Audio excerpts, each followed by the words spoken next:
Four? Yeah. Okay, the attorney says. Good evening. We have a quorum. Roll call, Orlando Navarro, Present. Erasmo Villarreal, Present. Roberto Rodriguez, Present. Minnie Dorhanes are present, Joe Lopez, and Fred Villarreal, and Lalo Uribe will be joining us soon. I hope. Okay, first item is discussion and possible action to recommend to the Board of Trustees approval of a guaranteed maximum price for design and construction of elementary school number 31, Winfield Coast, Phase 2, Shiloh. There it is.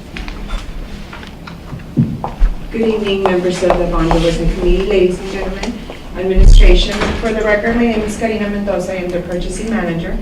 And administration is recommending approval of the guaranteed maximum price proposal for design and construction of elementary school number 31, Winfield Coast Phase 2 on Shiloh, in the amount of $16,888,053.43. This is the fifth new elementary school to be constructed as part of the 2013 bond construction program. And we have the GMP proposal from Lander Construction there for with the cost breakdown.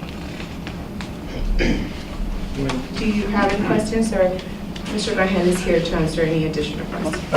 Yeah, let me ask, Mr. Raquel, is this is pretty much the same price that we've had in the other elementaries, right? It's basically the same. The only, even though it's a year and a half later, but the only increase is some backflow preventers that are listed there at $59,000, which is a new requirement from the fire department. But other than that, it was basically the same cost per square foot. The utilities are higher, but the site work was lower than the previous one at Lomas del Sur.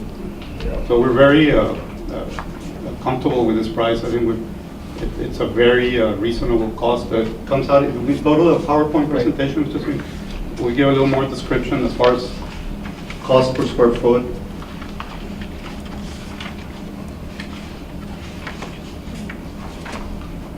There you can see where on the screen that the cost per square foot really for the school, including site work, but without the architect's fees or allowances, is $145 per square foot. That includes all the components within the building. Now, as far as to be able to compare with RS means, which is the guideline that we use, we remove the design fees, we remove the site work, because every project, the site is different. So you really can't compare one versus the other. And then removing the allowances, the cost per square foot, foundation, everything within the building, $120 per square foot. If you go to the RS means for 2017, last year, the price, median cost is $200. We use a factor of 0.9 for the Laredo and South Texas. It's $183 a square foot on RS means. That's the median cost. If you go to the lowest quarter of RS means averages construction cost, their cost with the modifier is $133 a square foot.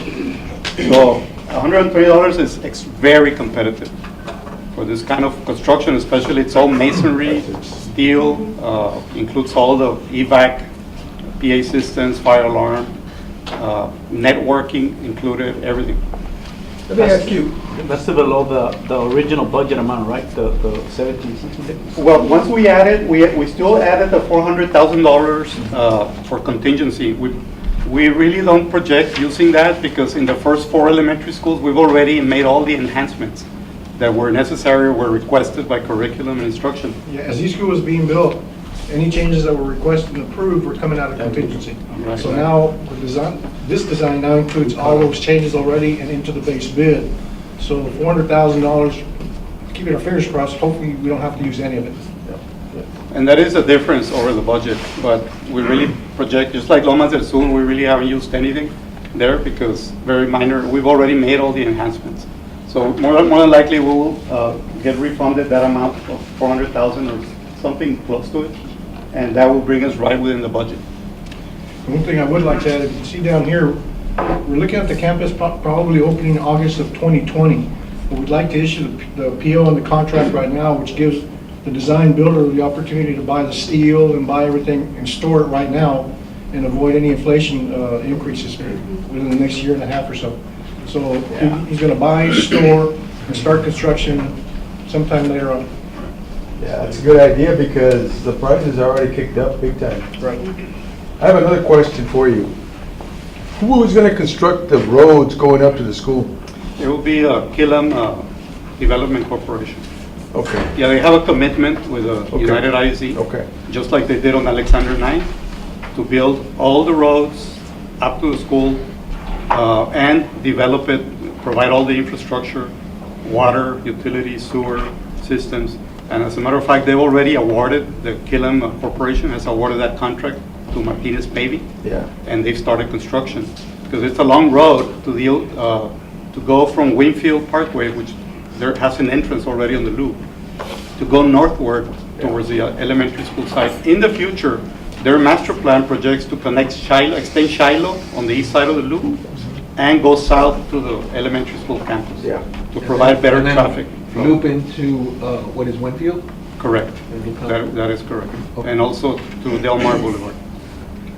So, even though we moved up this construction of this project, like Mr. Zuniga mentioned, the purpose is to ensure that we freeze all these prices because we are receiving a lot of information that prices of steel, I don't know, the economy, all this Going up. Mr. Trump? materials are increasing substantially. So we want to freeze the price and be able to proceed with the project. At least order all the materials, like mentioned. When would you anticipate start of construction?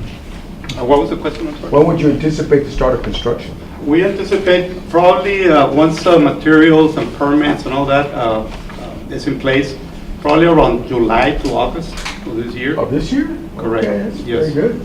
And Pretty quick. there's a lot of utility work and Yeah.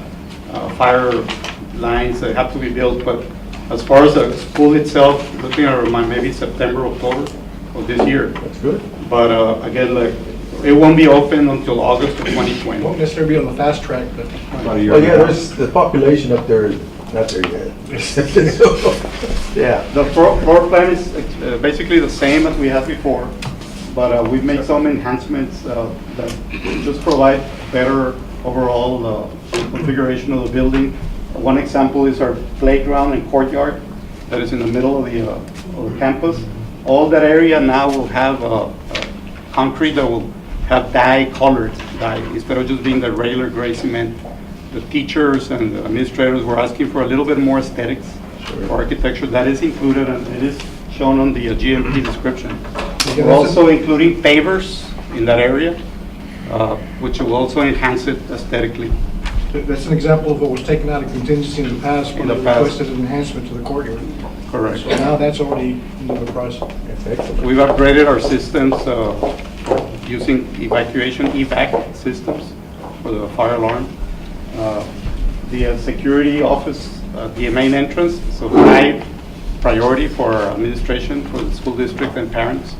And we've made enhancements to convert that security station to the state-of-the-art, the latest. It'll be like a command, a centralized hub for our police officers. All the surveillance systems will be integrated within that room to have very good control. And we have the access control throughout the entire campus. All of the systems that we've improved over the last 3 years are already within this GMP base bid. And just again, some of the basic information on the campus. We do have the science classroom, the 2 computer labs, multi-purpose areas. Could I ask a question real quick? The entrance to this, you said, is from Winfield, Correct. right? The Yes. alignment's going to be with Winfield. I've been hearing rumblings about TxDOT's expansion of Loop 20. Is Winfield the only in and out for that school? We will have, of course, Winfield Parkway. Del Mar. Del Mar Boulevard also will have an entrance that will connect to the elementary school. Okay. And then like, And in the future? in the would be near Shiloh. future, Shiloh will also be connecting to the school. There will be an overpass there already, over Shiloh. Over Del Mar Boulevard. Over Shiloh, over Del Mar, over University. Hold on, let me follow down. University, over Jacqueline and the airport. airport. And this Winfield is just north of Del Mar. It'll be, So- yes. So if they go under construction there, will that interfere with the entrance? I don't believe so. No, Yeah. I mean, it's just something to think about, because if that, we only have... because the entrance to the Alexander 9, Uh-huh. if you're on the loop and you look eastward, it's a long road. You could barely even see the school from the loop. So if they, if TxDOT takes some space, it will be very minimal. Oh, I'm talking about during construction, if that was our only Going in in. and out. Yeah. Oh, for you know, construction. I think. For Yeah, construction, that's- they'll be using the entrance on the loop. There's already an entrance there. But they also have access through Del Mar, correct.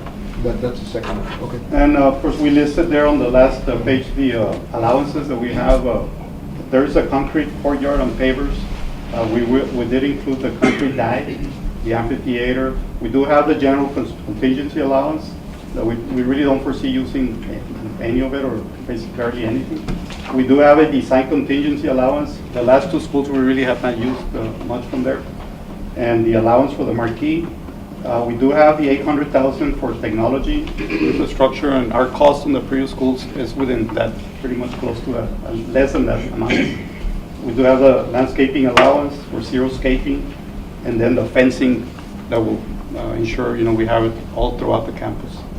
So basically, that's our presentation or recommendation.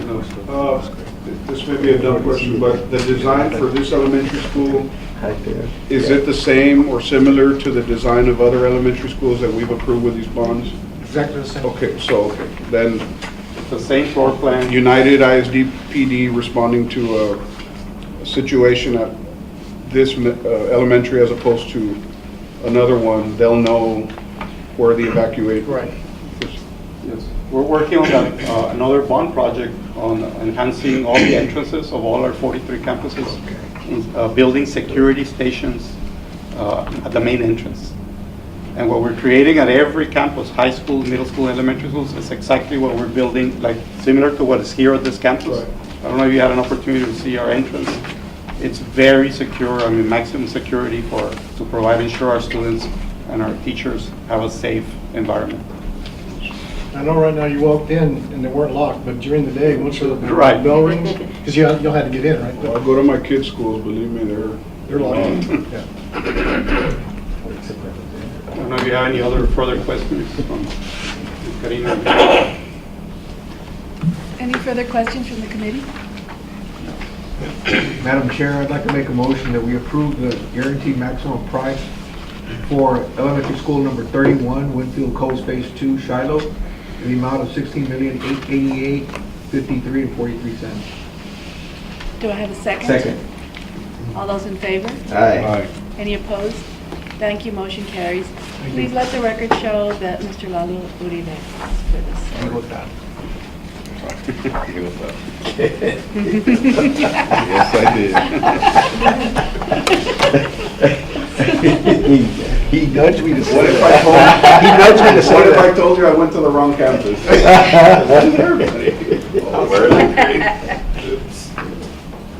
followed him because I knew I'd get lost. Okay, discussion and possible action to recommend to the Board of Trustees approval of proposal for replacement of public address systems at Gutierrez Elementary, Bettis Elementary, Trotman Middle, and Washington Middle. Good evening again. Administration is bringing for your approval the purchase of an IP paging system for 4 campuses, Gutierrez Elementary, Pettis Elementary, Trotman Middle School, and Washington Middle School. We're recommending the vendor Inside Public Sector in the amount of $399,146.12. This was procured through an RFP 2018-018. And we have here Mr. Hector Pettis, who's going to explain this scope of the work. Madam President, members of the board. What we're doing here is, this is part of the original bond. We had 6 campuses that had very, very antiquated PA systems, and we started replacing them with what is called the IPPA, which is the public address system that runs within our network. It's all together, it's all digital. It gives principals the ability, or any teacher that has a code, to access the PA system throughout the campus in case of an emergency. lockdown, things like that. The principal can take over the PA system from wherever the principal is at. Our goal is to eventually, have all the schools in the district so that you can have a district-wide PA system. But this is already prioritizing 4 campuses that are very, very old PA system. Freedom, Veterans, the 9th grade campuses, they all have it already as part of the new construction. It's a speaker that sits in the middle of the classroom, and the teacher can talk back and forward. Some of the advantages is the principal can change the bell schedule for himself or herself. They don't have to go through central office. They can do that on their own. And we have those clocks, if you all can see it back there. Can you go to the- Yeah, I can see it. Yeah, those are our new clocks. They can display an emergency message. If, for example, the principal wants to send a message throughout the hallways, that can be displayed like that. That's what an IP PA system allows you to do. You can never do that on the analog systems. So it's just as technology evolves, this was a priority back in 2013, and those are the campuses that were identified. We already did Trumman Elementary. These are 4 campuses, and we just need 1 more after this. Do you have any questions, Russ? I have a question now. I noticed that, I think purchasing said this was an RFP? Yes. It was, yes. How many people responded to the RFP? Companies? Yeah, it's on, I think it's on. We put out this on the newspaper, and we invited different vendors, and we had 1 respondent, which was inside public system. So there was only 1? Yes. So- They have done the other campuses as well. They have done Freedom, Veterans, and the 9th grade campuses. So it was advertised, it was sent to several vendors. Thank Pretty you. much to everybody who registers. Thank you. They obviously have a South Texas contact. We're dealing directly with Arizona. No, they have offices in San Antonio, and they have a local office, right, Casey? Yes. This is Casey King, he's one of my staff, he's the guy behind the scenes. He does all the technology implementation on the new construction.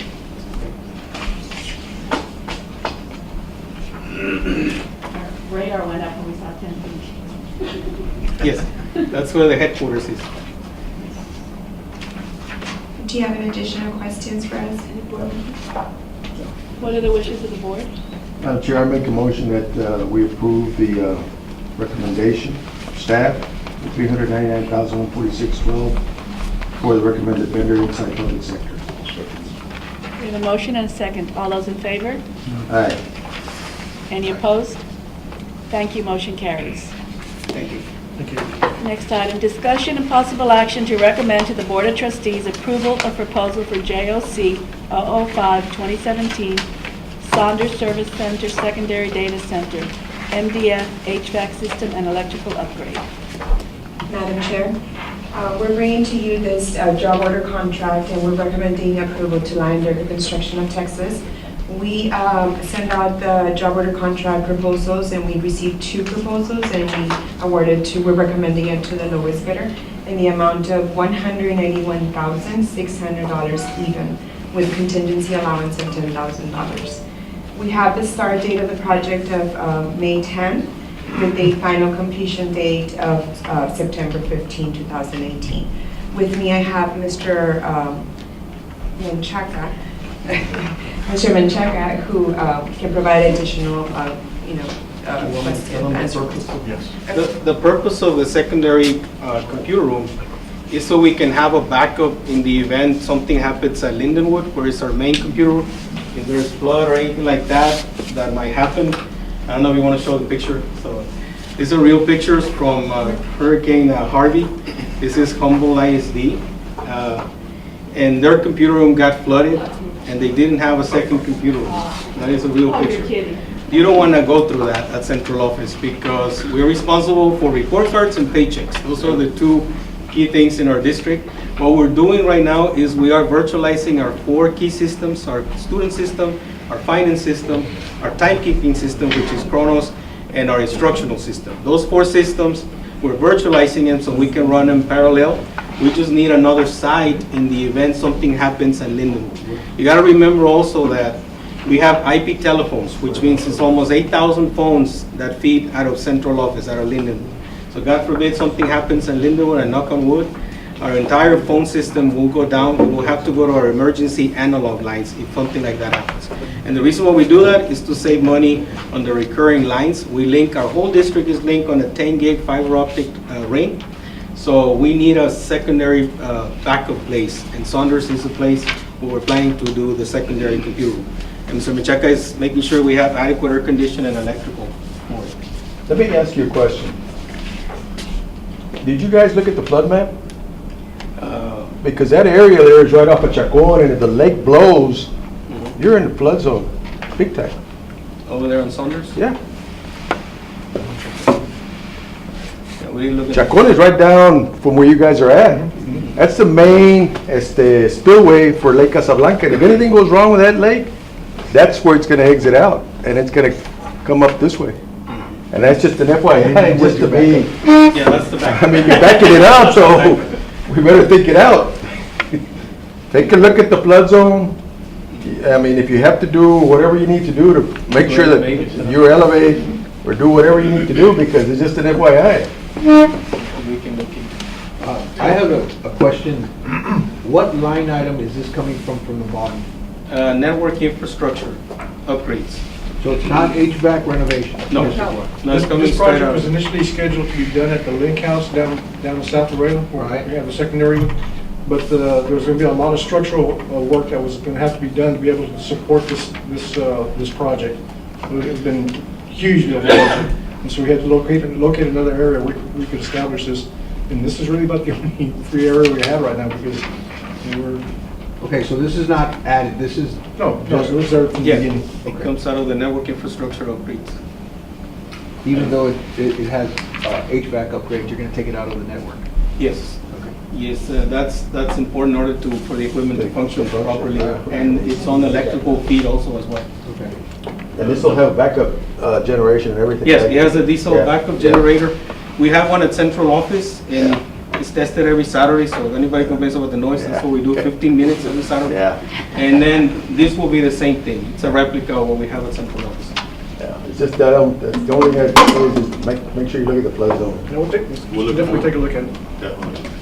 And basically, what you're saying on the project, what it consists of is actually going ahead and taking an office that we have right now, preparing it in this case, so that we would go ahead and have a HVAC, Sure. in this case dedicated for this heat load that we're going to be having for this data center. And second, we'll be having upgrading and having all the electrical in that room. It has in this case, it does have UPS systems, plus we do have a generators being added also into this, so that in case we do go ahead and have a power interruption, it will go ahead. When does this start, or does it say here? Yeah, I believe it has to Yes. start. The project starts on May 10th with a substantial completion of September 15th. I'd like to add one more comment. As part of this project, there will be some demolition involved and some architectural construction work. All that is being conducted in-house through our maintenance department to ensure, we save money by doing it with our own workforces, because that could have been very expensive once you get into all the architectural, flooring, renovations. We are renovating, like Mr. Menchaca mentioned, some areas that are existing, but to make it an MDF computer room, you practically have to rebuild everything. So, but that's being done in-house. All we're purchasing from this fund is materials that will be also funded through the bond line item. Okay, members, do you have any further questions? And what are the wishes of the committee? Madam Chair, I recommend that we go with staff recommendation and approve this contract for $191,600 Light Construction. We have a motion and a second. All those in favor? Aye. Any opposed? Thank you, motion carries. Thank you. Thank you. Discussion and possible action to recommend to the Board of Trustees the approval of the standard furniture and equipment list for San Isidro Elementary School number 31 at the Coves, Raúl Perales Middle School number 11 at Aqueros Middle School number 12 at Four Winds, Alexander 9th grade campus, and LBJ 9th grade campus. Madam Chair, members of the committee, we're bringing to you, practically it's a standard furniture and equipment list That is by elementary school, by middle school, and by ninth grade campus of the schools that we're building, next. We have San Isidro Elementary School number 31 at the Coves, Raúl Perales Middle School number 11 at Acaros, middle school number 12 at Fort Winds, Alexander ninth grade campus, and LBJ ninth grade campus. There's 3 lists in your package, and those lists are the items that go into a school. Furniture, all the equipment that goes into each of the classrooms, athletic equipment, instruments, some of the, I do want to make a note that not everything is coming from the bond. Some is coming from campus allocations such as the copiers. Others are coming from the lease, such as computers, for example, and others are coming from startup. Those are, we have the approximate totals. Some of those items are going to be procured, and some of those items are going to be bought from the purchasing cooperative. Do you have any questions for me? Madam Chair, if there's no questions, I'd like to make a motion that we approve what this is. The standard Standard furniture and equipment list for San Isidro Elementary School number 31, at the Coves, Raúl Perales Middle School number 11, at Acaros, middle school number 12, at Fort Winds, Alexander 9th grade campus, and LBJ 9th grade campus, as presented. Is there a second? I second it, but, Any more discussion? no, yes, please. We have a second, now discussion, please. What is the total cost? Okay, the total cost for the elementary is actually noted at the end. It's an approximate cost. Let me go ahead and get the total. For the elementary school, we have an approximate cost of $2,273,741.69. That is not all bond. If you look at the bottom, you'll see the bond tech, and the lease startup and campus allocation. I'm sorry, it's very small print. Page 8 of Well, I'm 8. losing time, but I see 2 million something. Yes. 2.2. Approximate cost of $2,273,741.69. Okay. That is for the elementary school. For the middle school, and it's very approximate, we have not built the middle school in a while. And for the middle school, it's approximately 3,711,20 or something. yes. That is correct. And for the ninth grade campus, we have $3,945,250.45.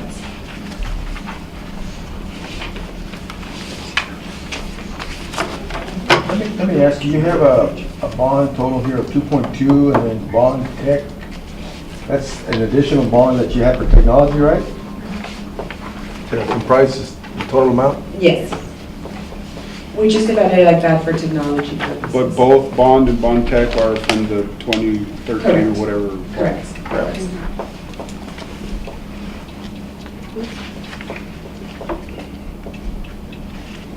That's all I have. ma'am.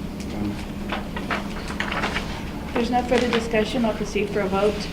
All those in favor? Aye. Any opposed? Thank you, motion carries.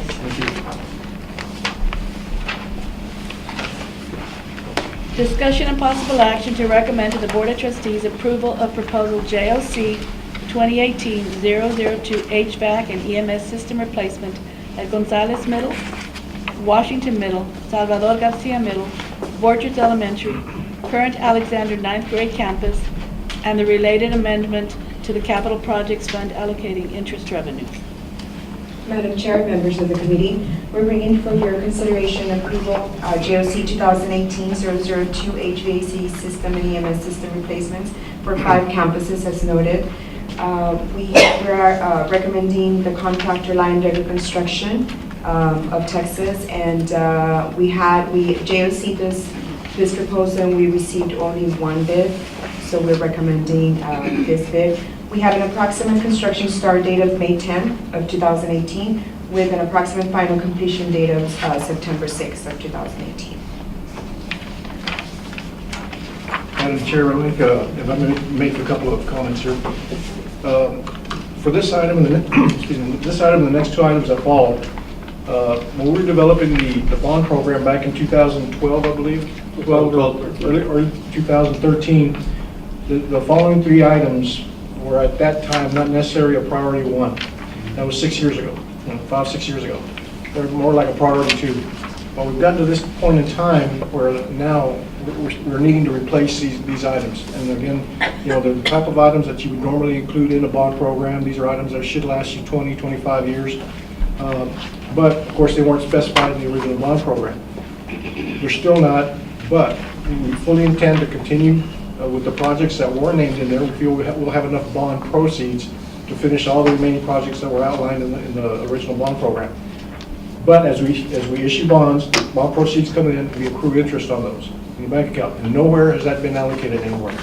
It was never discussed during the regular bond program. It was never mentioned. But here we have $2 million that we feel we could use those proceeds that revenue to address these high priority, long-term type of projects. And you'll see in their HVAC, their energy management system controls and so on, those type of bond program projects that, they'll be there 20, 25 years, we hope. So I just want to, as a forward on that, before we discuss the projects in detail. How are you going to set up that line item for accounting? We actually have in that item, further into it, we have what we usually use with our regular bond, not our regular bond, our regular funds, where we take an item to the board saying, it's called a budget amendment. And we feel this is a way we can tell the board, look, we want to recognize this interest income and these related expenditures. So it kind of looks like this. I know it's further in. It's on the screen right now. Oh, okay. And so those are the expenditure line items and those are the revenue line items. And Mr. Zuniga's right, when we did the bond program, interest derived from the proceeds was never discussed. I mean, it's been a very low interest rate environment. And so, but we have issued, $300 million of bond proceeds. So we did incur some, or we did receive some interest income. There's not an arbitrage situation. This is where we would have made more interest income than what we were paying in interest expenses on our bonds because of the way the market is. There's not that arbitrage calculation issue. We do have that calculated every year, but it's been a zero liability. So in this case, we feel that that the projects themselves, we have these kind of projects in the original bond program. Again, like Mr. Zuniga said, these were projects that just didn't make that first tier, but yet they are older campuses that need this type of renovation. So that's why we thought it was a good use of the interest income. As for procedural, are you jumping the gun? Should you go to the board first to see about spending that money and then come back with what you would like to spend the money for? Or you're just going to go ahead and go to the board with the project and then request that money be allotted to this project? That's correct. We're going to take these to the board. If the Bond Oversight Committee agrees with our recommendation, we'll present this to our business committee, explain to them exactly what we're doing with this interest revenue, and hopefully they'll approve it and take it to the full board at the regular board meeting. As long as that's procedure. Mm-hmm. Yes. Go ahead, Nick. Basically, these air conditioning systems that are being replaced, like was mentioned before, they are listed on the long-term master plan, the assessment that was conducted in 2012, 2013. But they were priority 2 at the time, but they are here. Now they're priority 1. So they're basically all the equipment we're replacing is 15 to 25 years old, depending on what campus. But we do have some of the older middle schools, the old United High School, for example, is part of it. And we did break it down with what each of those campuses will entail.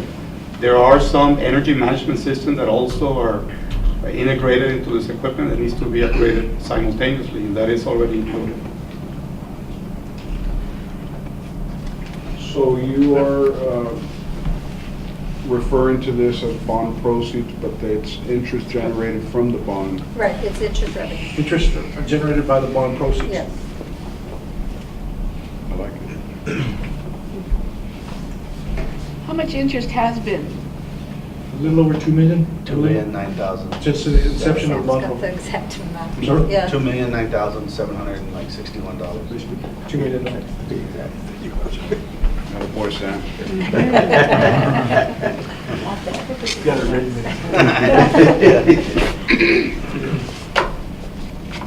Any other questions or anything else you'd like to point out, Mr. Duncan?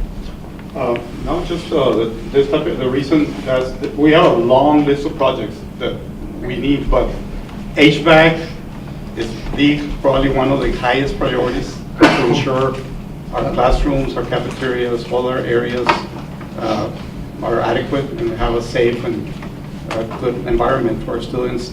It's an essential component, just like at home, that when the air conditioning breaks down, you pay whatever it takes, do whatever it takes to get it back. And these campuses are very large, right? So very large systems, and we've been maintaining, and they're, When you said the Old United, you mean the cheese school? No. The current Alexander Knight. Yeah, the old United Alexander Knight, Cheese school. which will become a middle school in the future. I mean, they're limping along, all these units. They're beyond repair. They really need to be replaced. We felt it was really important to ensure, our students and teachers have good equipment. And when does this start and finish? It would start immediately this summer, once it is approved by the board and we get the proceeds approved and through the amendment. It would start this summer and finish. The majority of the school will be ready by the end of July, ready for this August 2018 for this next school year, except for Alexander 9, which will be really vacant, of course, for 1 year, so we'll have more time. Once the new Alexander Ninth grade opens and the students move there, that campus, which is the old United, current Alexander Ninth grade, will be vacant for about a year. And so we'll have enough time to go in there and do it at our pace, basically. I think you referred to it as tier 1 and tier 2, the important, and then the Back then, I think there were priority. priority 1 and Yes. 2. So priority 2, are those campuses included in the bond? Yes, well, like for example, Washington Middle is included in the bond program, but air conditioning at the time was really a priority 2. We had other projects there as priority 1, like the fire alarm and other So things. you pegged the expense, but you said we probably won't need it for 3 years Right. or whatever. But you still allocated. The study that was done by Munoz Munoz. showed it as a priority too. I see. Well, we had the Blue Ribbon Committee, the different subcommittees. They looked at all these, and some of the priority 2 projects were included, but it was just a matter of the funding.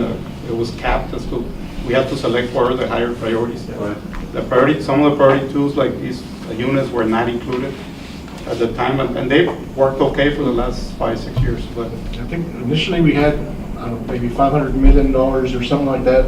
And so we felt we probably had to pare that down to something, an amount that our taxpayers would sure approve. And so those that were kind of on the bubble, maybe we can do those later. It's just one of those things that we need to find an amount that our taxpayers would approve. Well, we felt that they would approve. And I promise one last question. And I asked you about the priority 1 and 2.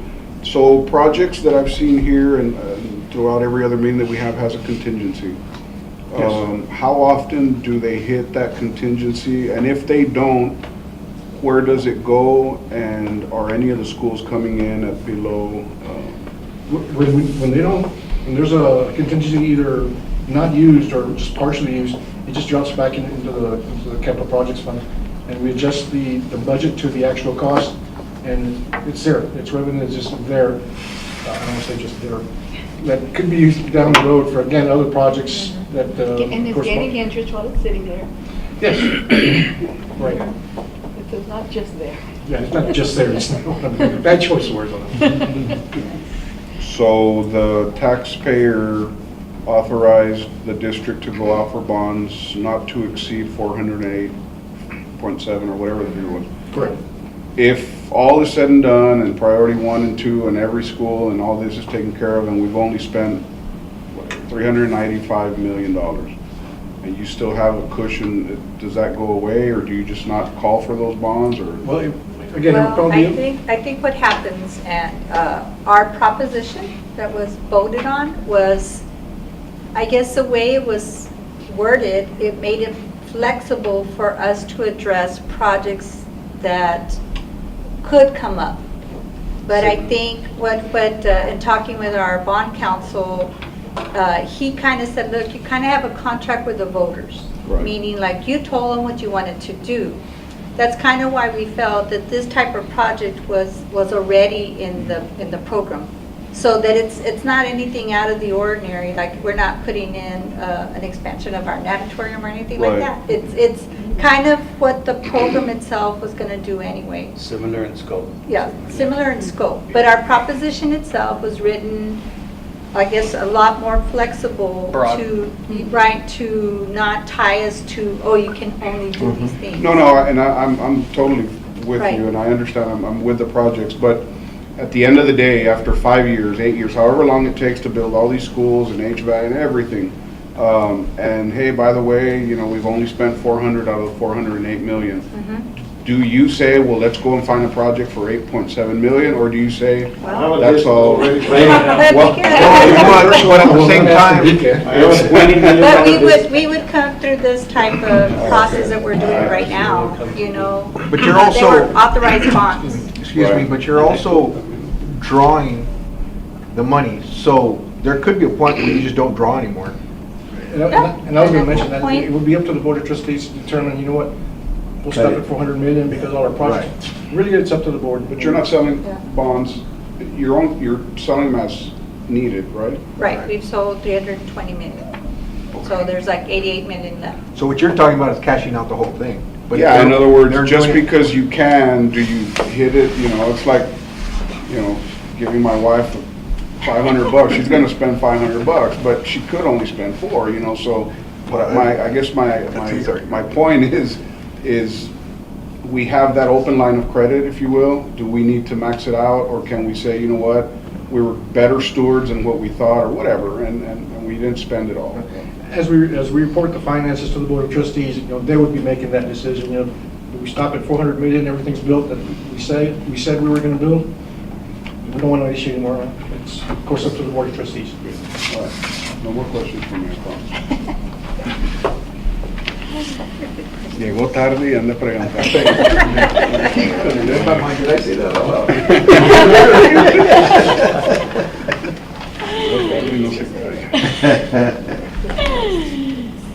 Do I have a motion to approve? So move, Madam Chair, to approve staff recommendation to award the HVAC and EMS systems replacements at Gonzalez Middle, Washington Middle, Salvador Garcia Middle, Borchers Elementary, and the current 9th grade Alexander campus, to Linebacker Construction in the amount of $1,185,000. And the related amendment to the capital project fund allocating interest revenue. That's correct. Do I have a second? I'll second. I have a motion and a second. All those in favor? Aye. Any opposed? Thank you, motion carries. Thank you. Discussion and possible action to recommend to the Board of Trustees approval of EMS upgrades at United High School, United South High School, Los Obispos Middle School, and Troutman Middle School, and related amendment to the Capital Projects Fund allocating interest revenue. Madam Chair, members of the committee, will bring the administration's recommending approval of EMS upgrades for the schools aforementioned to temps and controls in the total base bid proposal in the amount of $226,529 even, with a contingency allowance of $21,000. The way we procured this was through quotes and was through a purchasing cooperative. We did not have to go out for bids for this one because it's more of a like a system that it needs to be purchased through temps and controls, but this company is approved through one of our purchasing cooperative. I have here Mr. Menchaca, who would explain the scope of the services. And this is for 4 campuses, correct? That's correct. Madam Chairman and members of the board, I just wanted to inform you what we're proposing right here is the upgrades, in this case of 4 campuses. What is happening right here is similar to what we had in the past, what was just on the previous item, but in this case, this is exclusively only for EMS controls. EMS controls, in this case, we go through the same situation as IT. There is upgrades also in technology, and what we're having right now on these campuses is the units, the systems that we have. For instance, on the first one, the United High School, it is no longer supported by the industry. The company that actually has these systems no longer is in business. So if something happens, we have the potential of not being able to control all the HVAC at United. United South High School in this, United, this new one, yes. Basically what happens right there is when it was designed, the technology back then to control it, you call it the front ends. It has 2 front ends to be able to control it because of the size of the campus. And in order to be able to communicate with it, we have to go ahead and put, in this case, a server in between them that speaks to them, which allows us to communicate with them. The server, the software that is used in that system, the company has gone ahead and gone out of business, and they are no longer supporting the system. So should this go down, we would have to go into the campus and put thermostats on each one of the units to be able to control the systems. So that's one of the issues. United South High School, in this case, we are actually limiting the amount of control that we got. Why? Because again, the front end that we have has reached its capacity. We can no longer go ahead and actually get the benefit that we can do with the newer systems. The latter, the 2 other campuses, Los Obispos and Tristram Middle, the systems that we have, the controllers are no longer in the market. So any controller that fails, we have actually, on some of the cases where we had to go and try to find them in the internet, which is not something that you want to go ahead and have your control for your HVAC system. So that is one. Second, we're talking about upgrading, in this case, the front ends, but when you do that, these controllers are no longer backward compatible to the new system. So that is the reason why, in this case, Troutman and Los Obispos, the quantity that we're asking for is much more expensive. Why? Because we have to actually upgrade the whole system. What I'm basically trying to say right here, it's a matter of, similar to IT, we have to also upgrade in order to maintain the controls of our schools. Mr. Menchaca, quick Yes, question. I know technology is changing so rapidly. What would you estimate the life of these new changes to be? What happens, it's a very good question. These new front ends, it's called a JACE 8. In the past, basically what you have, these front end controllers, you had a limited quantity of inputs and outputs. And obviously you would go ahead and you would buy a different size of controllers depending on how many units you want to control. The JACE 8, which is similar to what is happening on all new electronics, they're expandable. So you actually, what happens is you buy a system where you have an infinite growth that you can have with it. So that, one. Second, you can upgrade also the control system as new firmware comes into play. So what you do is you actually pay on the licenses that you purchase on the amount of IOs that you have. So the answer to your question is, I'm expecting definitely over 20 years. Perfect. Thank you. Thank you for your time. Any further questions? Yes, I have one more question Yes, for purchasing. Could I get a little explanation of what the purchasing cooperative is? Sure.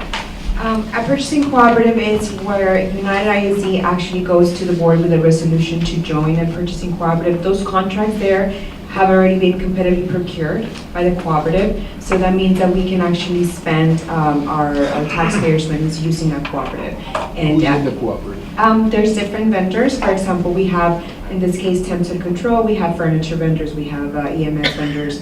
There's child nutrition vendors. So we belong to approximately 6-7 purchasing cooperatives. And we always have the option to go straight to a purchasing cooperative, but sometimes what we do, just if we're going to buy volume, then we competitively procure it through a regular bid, an RFP, a request for a quotation, etc. So you use the cooperative pricing then you send it out for bid, and then you kind of compare against the cooperative? No, actually, the cooperative has already done that. Yeah, They've okay. already gone out, they've put out bids for, I don't know, furniture, school furniture. So, they put them out for bids, they approved the lowest bid, so that's the approved vendor for, let's say, a year.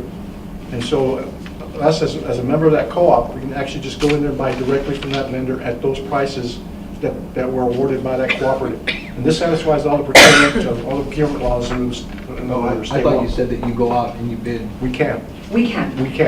Can you use the number of the cooperative as your base number and then try to see if somebody beats it? Absolutely, we can do that all the time. Okay. Check, And see then what- you fall back onto that Yeah, right, cooperative. what's the price of the cooperative, so that we know more or less what it should be.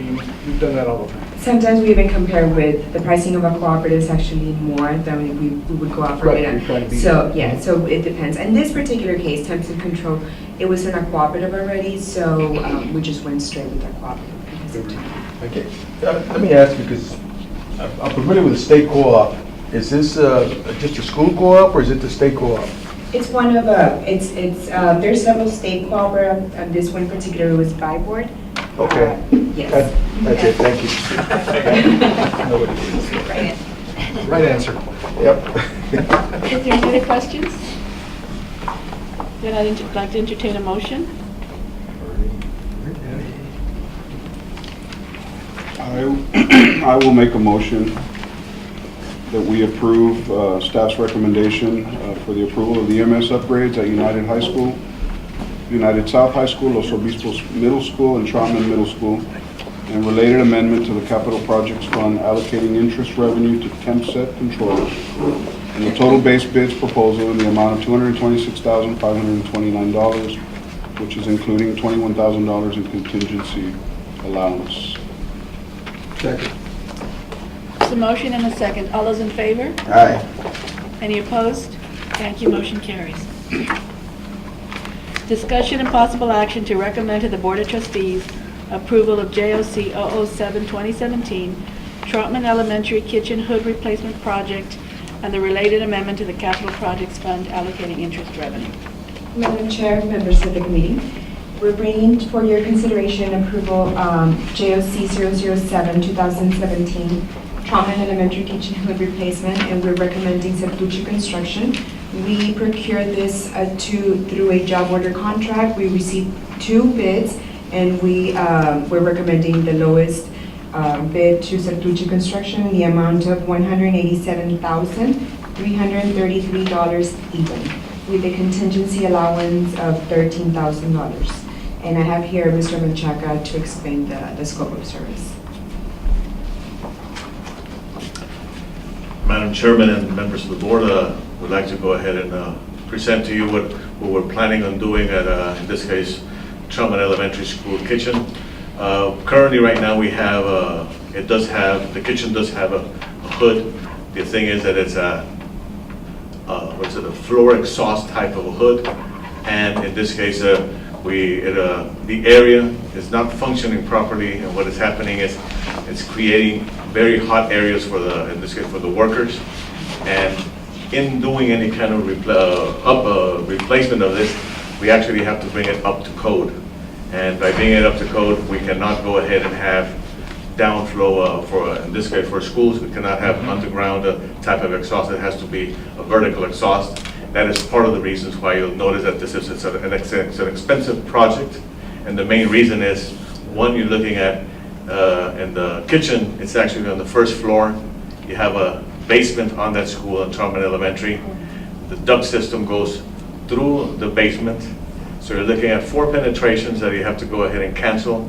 You have to remove all of that hood. It actually goes ahead and the wall, it exits onto the outside, and then you have to vent it. So you're talking about having to do having to put a up to current code hood.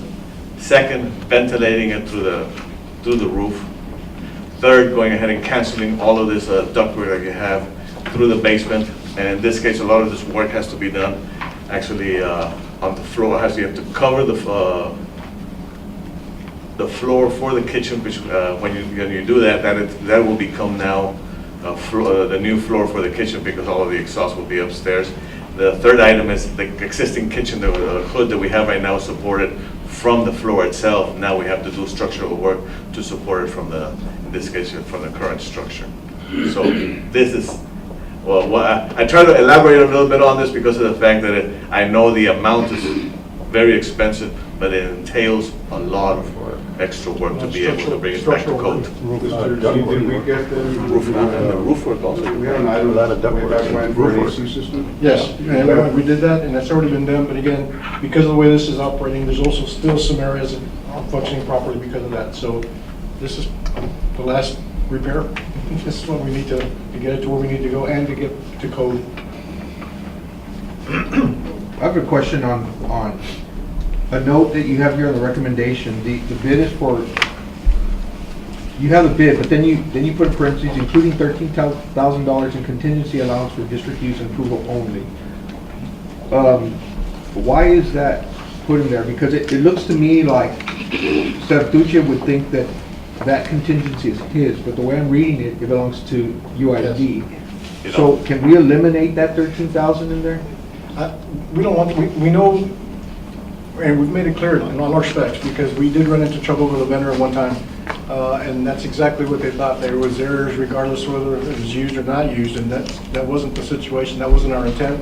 And so now we've strengthened our specs. The contracts now specify that contingency is for district use only, and it cannot be used unless we request something and we approve the use of contingency allowance. Okay, so that change order? Yes. Clarify. Do a change It's on order. the specs and on the contract as well. If there's no more questions, I'd like to make a motion to recommend to the Board of Trustees approval of the proposal for JOC 007 2017 Troutman ES kitchen hood replacement as presented. Second. There's a motion and a second. All those in favor? Aye. Any opposed? Thank you, motion carries. Thank you. Next, we have informational items.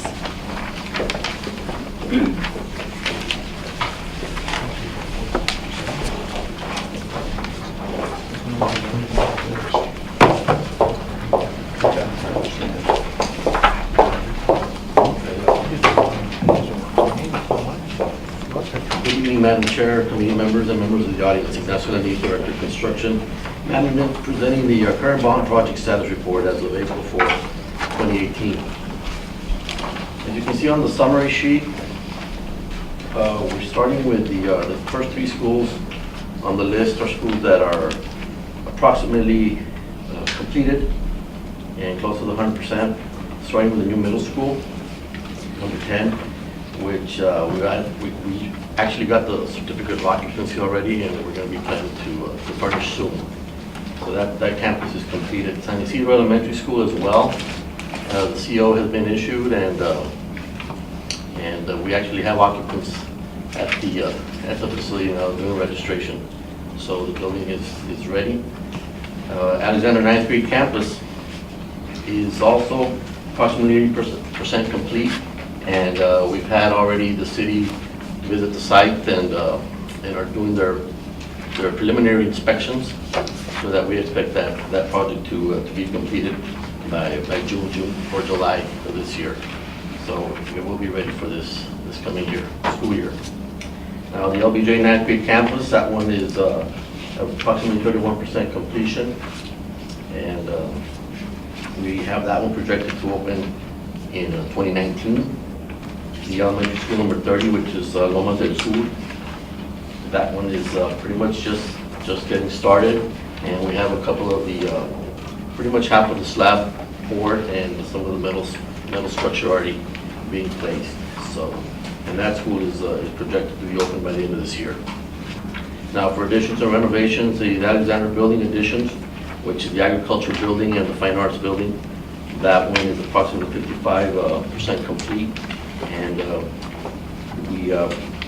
we're looking to open that by the end of this year. There was a little bit of delay with some of the inclement weather, so we're getting that information to present for the next meeting. But as you see, it's pretty visible now off of Belmont Boulevard, where the two structures are being constructed. And our final project on our list are the main security station upgrades at the various campuses. We have approximately 25% complete, and of the 32 campuses that we have, there's 8 of them that are already being worked on. So that's work in progress. Now, I can go through the slides, but you have in your packet all the projects with photos, progress photos, and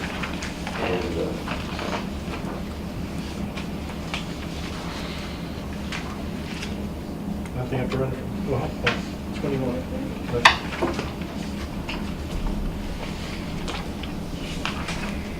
would you all like to see the project photos? Okay. Now you can run from here. Does middle school number 10 have a name already? No, that is middle school. Okay, this is Raúl Perales Middle School, like Mr. Zuniga says. And here are some views showing the main entrance, some of its features. And like Ms. Mendoza mentioned, this is the first prototype of this type.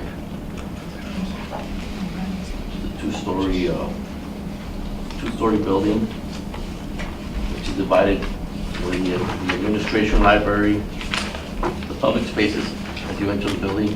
There's a major corridor mall right down the center, and the classrooms, laid out on the opposite side. These are just views of the interior finishes, the gymnasium, dressing room, that main corridor. Where is this campus? This is on the ED Ranch Road off 359, Highway 359. You know where the transportation compound is? Sure. Right there next to it. Right across the street from it. Yeah, and it's also across the street from Freedom Elementary School, the elementary school that we just completed this year. I have a question for County. Raúl Perales Middle School, I'm looking at the report here. It looks like we came under budget by 667,947. I would just have to wait until we ordered everything. I would have to get with purchasing. I know it does look like a lot of furniture and equipment has been ordered, but that's one of the line items that we still have a balance in. Like if you go to the detail. Well, I'm just so- looking at, I see the construction contingency, we already ate up the 600,000. According to what we were told, yeah. Yeah. All right, go ahead, continue. I still have a question. Well, these are more photos, interior photos of the cafeteria, kitchen area, typical classroom, computer lab. Some exterior entrances. Now the field is currently being worked for the landscaping and the field dressing of the field. Okay.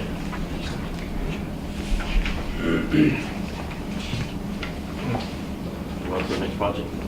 Sure. San Isidro Elementary School. Located off of Bucky Goodman Drive has also been completed, and you'll see some of the exterior equipment furnishings, as well as access points to the building. Some of its finishes, including the concrete courtyard, which I had mentioned earlier. So this building is ready for occupancy. What are we doing for the traffic load? Because you have the 9th grade campus, the high school, and now you have San Isidro Elementary, and there's not a lot of ways to get into the schools. And so it's taking, 20, 30 minutes to get from the loop to the school sometimes because you have all that traffic coming in and out. I mean, is there any relief from the developer saying that they're going to put in some other roads, or are there any projected other roads? Sure there are. I mean, there's already housing that's going up just south of the new elementary school. They're already starting to build that stuff, so there has to be roads. But I mean, there's nothing that's going to go towards McPherson? I don't know. Because I mean, I think we seriously need to consider that, because we have, like I said, we have an elementary school, high school, ninth grade, within walking distance of each other. Your only entrance is international, and then unless you cut through the neighborhood and come through. That's correct. So you're limited to maybe just one, maybe 1.5 entrances, let's say. So if there's any discussion about possibly working on a road to go to McPherson, I think that discussion needs to happen at the board level to start at least finding out what the deal is, because even if there's a bridge that you need to put over that creek in order to get to McPherson, you have a high population that's in a small area and you don't have very many exits, and it's making it really tough. Which school are you referring to? This one, United High School. San Isidro? And San Isidro Elementary. They're all within this little area, and International Boulevard is really the only. I know what does help is that they have different bell schedules. Of course, I mean, you know, So- you're doing everything you can right now to Right. control it, but I'm just saying, you get to a point where, you know, that discussion needs to be had. After United main campus, there's nothing but this campus. And so, and basically all the students that attend this campus are eligible for transportation because of the loop and the hazardous routes is what we call them. So we have a lot of students that live inside the loop, and because that loop is there, it's considered a hazardous route. And so they're eligible for transportation. If they'll take it, the parents maybe will bring them. But I haven't heard a lot of issues with United High School traffic. I don't know if anybody else has, but it seems to have been running pretty smoothly. We haven't heard a lot. What we have heard is students parking along the streets. That too. And that we can't control. Because they don't want to get the permit because they don't have insurance, they don't want to pay for the permit, whatever the case may be. So they're parking outside. And of course that, we've had calls from neighbors, hey, there are too many cars. Call please. Which is an observation, sorry. Sure, no problem. We'll take it. On to the next campus. 9th grade.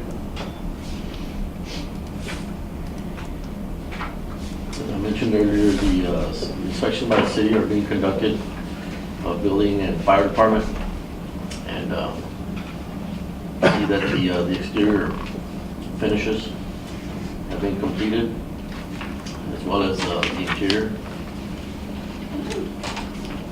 One off the main entrance and into the assembly areas. And as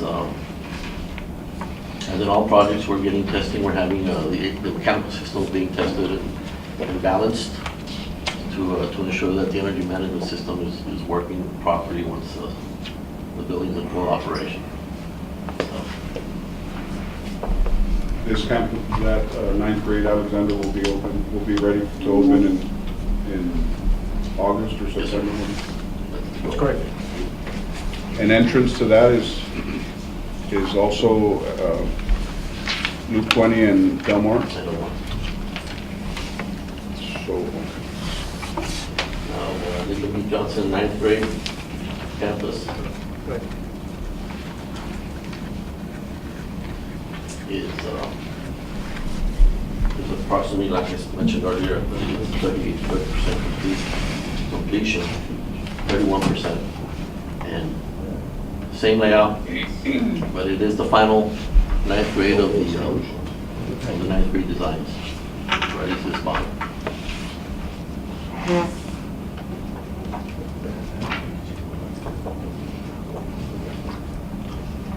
Thank you. And basically what you see here is what you'll see at Alexander and LBJ, just different colors.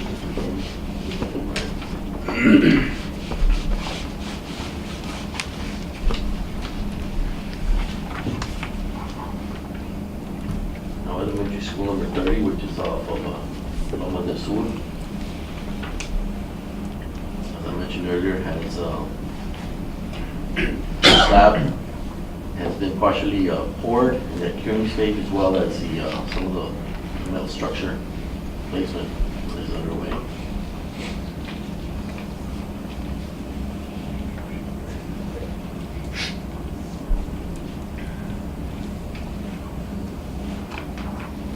And this is going to be identical to the San Isidro Elementary School, so Just out of curiosity, might not have anything to do with this, but how were your soils out there? In Lomas? The soils, we did have to import soil. You did, right? Yeah, there was imported fill. And as you can see, the compaction and all the testing and the, it's almost textbook finish. It's been really, really worked well. There's bad soil all over this place. Clay, a lot of clay up there. Yeah. Ran into that issue.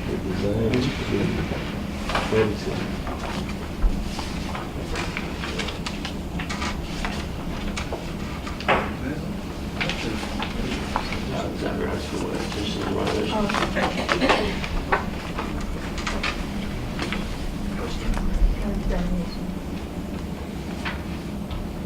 Yep. Alexander building additions? I think if you scroll down on those icons on the page.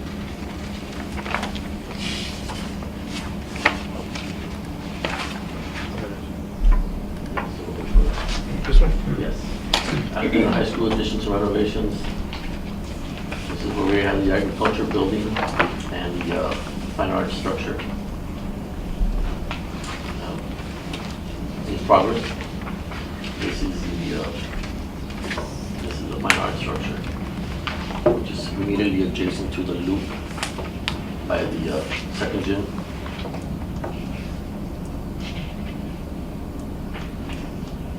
And this is the exterior view of the agricultural building, which is further along. With it should be completed. This one is also equipped with a greenhouse structure, which we have in all high schools, as well as the animal pens. So construction is moving along very well there. When is that scheduled to be completed? This is the one that may go into the end of the year due to the weather factors. And the final project on our list. Where are the pins? The pens, they're north of the structure, On the north side, right? on the north side of the building itself. Right where Delmar Boulevard is. Yeah, adjacent to the greenhouse, which is also north of the building. Keep in mind, I don't believe we keep projects there, we bring projects in, work on them, and then they take them back to where it's being housed. So, There's a little, I don't know if it's an acre, that little land there, that owner didn't want to, well, they're gonna get the whiff of all the animals. I mean, seriously. Just bring more in. Well, yeah. And the final project on our list is the main security station upgrades at various campuses. And this is a list of all the campuses that are going to be completed by the end of the year. There's currently 8 being worked on. But I believe once these projects are complete, or once this one project is complete, all our campuses should have some sort of security station at the main entrance of the campus. You know, they change because of the different structures, right? Different designs of campuses, but I think we've done a good job of addressing this as best we can to make it safer. yeah, based on the type of design or layout, like Mr. Zuniga says, there's different types of designs that were considered for these projects. Kind of keeping it like in the prototype, approach. So a lot of the frames were manufactured off-site of so many that are typical, and they come and they just lay them in place, and making the process, the least disruptive as could be, because they are at the main entrances, and we do have a challenge of daily operations, testing, so we're working around those factors to try to complete this project. The more off-site work they do, it just come and lay in place, so the faster and easier it is for all of us. So that concludes the update or presentation for projects. Does anybody have any more questions for Mr. Alanis? Yeah, just, I know you mentioned it, or somebody mentioned it earlier. What is the timeline to finish all the security structures for the schools, for all the schools? The end of this year. It's November, substantial completion, December final. So every campus Will be secured. will have a secured entrance where, Some sort of secure entrance, right? yeah, where you can't just walk in like right now. Okay. I do have one other question. I noticed that the San Isidro Elementary School was $52,715 over budget. What is the overage? Oh, you want to answer? There's a lot of, I know there earthwork was, at San Isidro? Yes, San Isidro has been probably one of our most challenging sites with the topography that we had to design the school. And keeping it as flat as we could, of course, the building without having to incorporate ramps in the structure. But to get in and out of the building, there are some ramps that we had to include. But, They were not part of the original design? Yes, it was part of the original, but a lot of site, and there have been some additional meters and utility, requirements that the city has kind of imposed that we're trying to work with, but we're For reference, compliant. that elementary school is located about 4 blocks away from United High School main campus. It's right off International by 1 block. Beautiful. I just stopped by on the way over. But Nacho's right. It's a challenge. The topography for the areas. it was donated, the land was donated. The land was donated? Yes. Yeah. No, I guess the reason I'm asking the question is because I thought that once we awarded a contract for the guaranteed maximum price, that included everything. It does. So why do we have a 52,000 It overage? was awarded. Maybe it was It over. probably was awarded with the additional site work that had to be done. I mean, we can. Well, that's why, and then, Yeah. I mean, you guys did an excellent job, but when I saw 52,715 in the negative, I said, well, Yeah. what is it? What happened? Why? I see it more as 452,000 because the contingency was used. Okay. Over and above the contingency. Well, I mean, So- they were limited to 400,000 and then beyond that you have the 52,000. Yeah. So something triggered for the 400,000 to We be. can research It's a lot that of for site you. work. We'll definitely A let lot you know of what site it is. Well, it's site work, site work. Yes.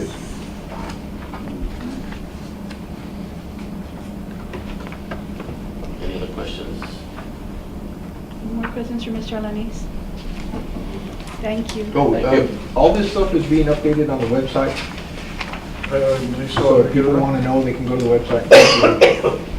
But to Mr. Yargal's point, we may be over in the school 400,000 or 50,000, however you want to see it. But there's other schools that have come in under, so Yeah. the overall pic, I just want to make sure. Well, no, that's why, if everything was coming in real good, when I saw this number, I said, Right. I wonder what it is. It's got to be something out of the norm, Yeah, you know? more than likely it's the site. The topo's pretty bad there. Thank you.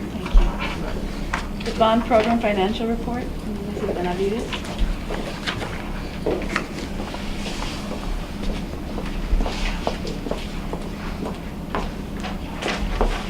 Good evening. I was looking at when we last came, and it was 6 months ago, and in 6 months, we've managed to encumber and spend over $24 million. So I'll break it down for you. I'll break it down for you. I think for United High School 9th grade, that line item grew by about $528,000. And I believe we finished all the coding of furniture and equipment, IFPs, and so on. And as you can see, we think there's nothing else left to do here, but we kind of keep, I think we keep a contingency going and a retainage payable, all that other stuff. But eventually, probably within 3 months, we might be able to start closing United High School and United South. We kind of keep it open for about a year, right, Mr. Duncan? Correct. So, like, let's say by September, we'll start closing some of these projects that have been finished. United South, same thing. We added about $574,000 to the expenditure and encumbrance. And again, that was probably just finish the furniture and equipment, IFPs, etc. Alexander High School, we added 356,000. I believe we started ordering some things for that project. And then LBJ High School, a couple of engineering fees, we added 99,000 since September. Excuse me. Perales Middle School, that one grew by about 983,000. As you can see, that one pretty much is close to being finalized construction-wise. There is going to be orders for furniture and equipment, the list that Karina shared with you, and of course the technology that goes into that building. The other areas that moved, San Isidro Elementary, that's one that you also saw. We added some expenditures for furniture and equipment of 640,000. And then what we're calling there Four Winds North Elementary School, or Elementary School number 30. We added, that's the one that really grew from last time because we awarded the GMP in October, and so that line item grew by $16.7 million. So that was the bulk of the 24 million. The other projects, there was some network infrastructure upgrades that we're finalizing. The IFPs, we went ahead and I don't know if you're able to go to any of our existing middle schools and elementaries. It was a huge endeavor by facilities, purchasing to coordinate. I think we installed over 900 IFPs in existing middle schools and elementaries. This coming summer, we're working on the high schools, the regular high schools, not the ninth grades. So that project, you see that where there's $1 million left, that's going to be for pretty much for the high schools. And then if we have any money left, then we'll revisit that item. On security stations, you can see we went ahead and encumbered, and you'll see that we are working on them again. 1.6 million was encumbered there. The building access control panels and the upgrade security surveillance, we also had awarded the second, what we're referring to the second phase, which is our secondary schools. We awarded about 1.8 million, got encumbered. And then JV Alexander Renovations, a small amount of 18,000, but you see how that project is ongoing. And pretty much that was the bulk of all the additions that have happened since September. So there's a lot of movement going on. What we'd like to recommend on those items that you kind of approved, that we're going to take to our board, what I'd like to add, where we see Troutman Elementary, I'm probably going to add maybe like indent it and put Troutman Elementary kitchen hood project or something. And then under HVAC renovations, I'm probably going to indent and put additional HVAC projects, you know, so that we can keep track of what we have funded from the interest. And then that way it'll be on just one report as well. That way, you know, we know right away, wait, that was the money from the interest income. So that's how we'd like to keep track of it. Any questions? I also, just real quickly, we had a conversation with our financial advisors, and the interest rates are starting to creep up. And I think the feds are planning to have maybe 3 more interest rate changes within this next year. Our initial plans, and I think we're going to stay with that, is that the last tranche, which is about 88 million, would be sold next summer. And that's to start completing all the other projects. And there's 5 schools still left in here. But we've asked them to run some scenarios for us because of these market rate increases.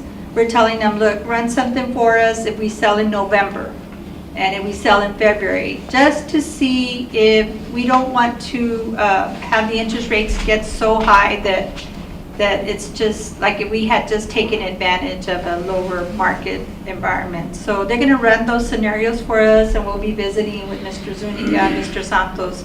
But the original plan really is to sell next summer, and then that way we can calculate the tax that's needed to pay for that additional 88 million. I think, and you may know Mr. Zuniga, the 3 next meetings that they meet, obviously second, third, fourth quarter, they're looking to raise the interest by 25 basis points each meeting. That's exactly what our FA said. So 1 year, from January of 18, I'm sorry, to January of 19, you're going to have 100 basis more, points. yeah, it's going to be 100 basis points higher.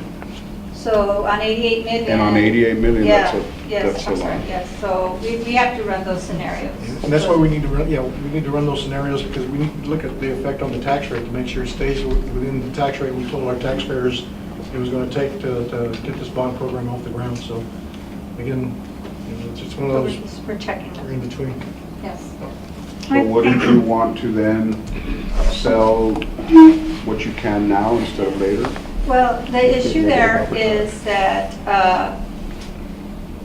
we kind of want to wait. We just, I know we're recording this, we just raised our tax rate for the debt service. And so we kind of want to Oh, I just get you, okay. keep it and then maybe come back maybe in November, December, and see. I mean, if it doesn't move that much, I think we'll be okay to wait till next summer. But we'll look at that We have to carefully. keep an eye on both things. It makes perfect sense. I agree. Yes, thank you. Any more questions from Mr. Benavides? Oh, can I just, I'd like to introduce our Now you gotta go back to staff. recording. Oh, okay. If I had to take a couple of minutes, I need to introduce our staff. They're sitting over there with Sam. Rosa Cabello, she's our Director of Accounting, and our Assistant Manager of Accounting, and Irene Reed, she's our Senior Accountant that's in charge of putting all of these numbers together. And she's the one that actually does the final approval on every single penny that we spend from the construction fund. So it takes a lot of coordination, but the buck stops with her. So thank you, Irene and Rosa, because they kind of simplified this amount of money into these reports. So it makes life a little easier. So thank you. Thank you, Lana. If I may take a minute also, Madam Chair, I'd like to also introduce a new member to our administrative team, our family in the facilities department. I'd like to introduce our new Director of Maintenance and Operations, Mr. Rogelio Leroy Gutierrez. He's a licensed professional engineer, worked for many years at Brown and Root, Houston, and he's division manager, construction manager, oversaw many projects all over the world, including over 40 U.S. embassies. I think the last place we were in Russia with Putin, Vladimir Putin. And he's an Aggie. He is an Aggie, graduate of Texas A&M University engineer, and we're very fortunate that he's decided to join our team. He started a month ago, and he will be overseeing all our daily operations, facilities, maintenance operations throughout our district, and also assist in all our construction projects, because obviously he brings a wealth of experience in managing multi-million-dollar projects for Brown Root, naval bases and nuclear facilities for the Department of State, I mean, all over. So thank you. Thank you, Mr. Thank you, thank you. Is there any other items a member of the committee would like to bring forth? Orly? He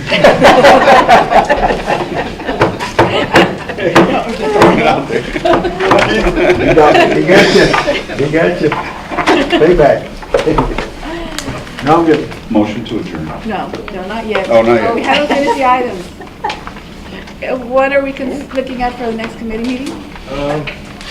There may be one other item that we'd like to look at using interest revenue to fund, and it's a replacement of some pretty bad carpet at a couple of our secondary schools in the library. Replace that with porcelain tile. But right now, we're getting numbers. We don't know when we're going to get those numbers. So if Ms. Bunn, Ms. Hayes, if you would give me about a week maybe. Okay. And then that way I'll contact committee members to see if they're available on a certain date if we need to meet. Did anyone sign up for public comments? No, ma'am. Then if there's no further business, we are adjourned at 7:31. Thank you, Regis. I appreciate it.